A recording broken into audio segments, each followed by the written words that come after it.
Good morning guys! So ayun, nandito na naman tayo para sa ating mga ambitiousness na clients all over Palawan. Alright. So guys, marami nagtag sa akin or nag-mention sa akin sa video na ito. Yan. Nagtatanong sila kung totoo po ba na effective itong brand ng gamot na ito para sa mga sobrang na-damage na hair. So, before po ako magbigay ng aking opinion, panoorin muna natin yung video na ito and I'll give you my opinion later. Okay?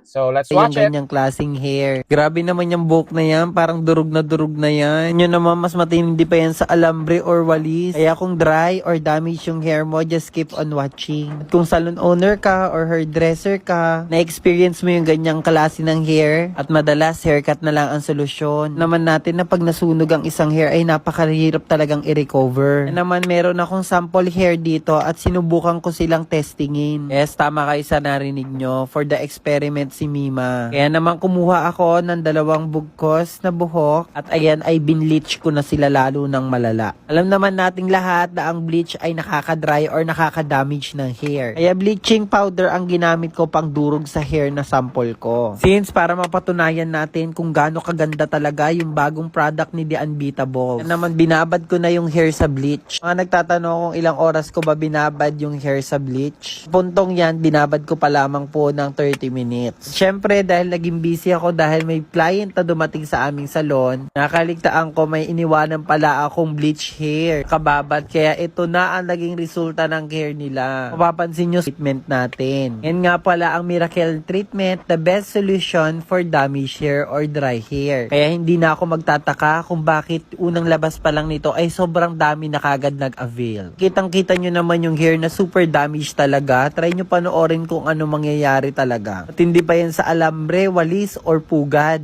Yung ganyang klaseng hair, patapon talaga or haircut na lang talaga ang madalas na nagiging solusyon. Sa hairdresser or salon owner or mentor or coach, for sure makaka-relate ka sa mga sinasabi ko. Dahil alam naman natin, right after ng reband, pag nakita natin dry or damage yung dulo, ang madalas na solusyon natin is either trim or i-haircut natin si client. Pero this time, hindi na tayo matatakot na makasunog or makasira ng buhok. Mapansin nyo, nababarang ko na siya dyan ng Miracle Treatment or ina-applyan or nire-reapplication ko yung pinaka-lower part niya. So yung lower part ay talaga yung super nipis na ng hair strand or super damage talaga. Kitang-kita nyo naman yung color niya o super naging white na talaga siya. Kaya naman mas inigi ko na lang din binabad muna siya sa Miracle Treatment ng 30 minutes up to 1 hour. So mga nagtatanong nga, ang pagbababad po ng Miracle Treatment sa hair ay 30 minutes up to 1 hour. Mapansin nyo, pagbabad ko pa lang ng Miracle Treatment sa hair na sample ko, ay mapapansin nyo na medyo umunat siya or medyo umayos siya. Yan naman during application pa lang ng Miracle Treatment ay unti-unti nyo na makikita yung possible result. Nawa ko yung 2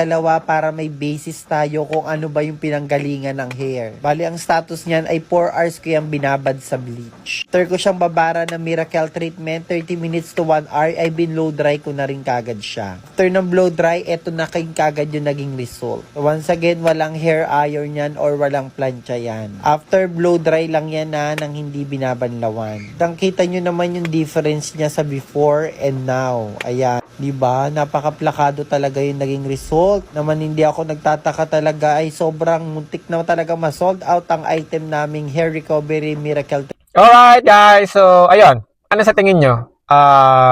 Nakita ba natin yung talagang after result ng hair? But anyway guys, I'm not against doon sa video or to this video or ipakita sa inyo nung owner ng video na to and also the product siguro itself.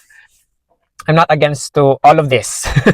Okay, kasi meron talagang mga treatment guys na talagang nakaka-repair ng mga damaged hair. Pero based on my experience, guys, yung ganitong result talaga or yung ganitong kasunog ng buhok, especially kapag yung texture ng hair eh, hindi na maganda. At ganitong pagkasunog na parang parang nag-steel wall na itsura ng buhok, 'di ba? Nagkulot-kulot na. Most of the time talaga gupit na pinaka resolution natin sa mga ganyang klaseng hair. But anyway, if their product can really repair sa mga buhok na ganitong klase or sa ganitong status ng hair, then congratulations po.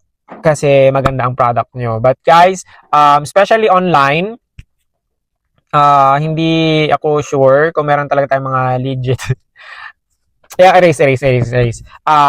Kasi marami po talaga nagbebenta ng mga fake products online. Kasi on my opinion, ang mga product na possible talaga na maka-repair ng mga sobrang damaged hair is yung mga high-end treatment, guys.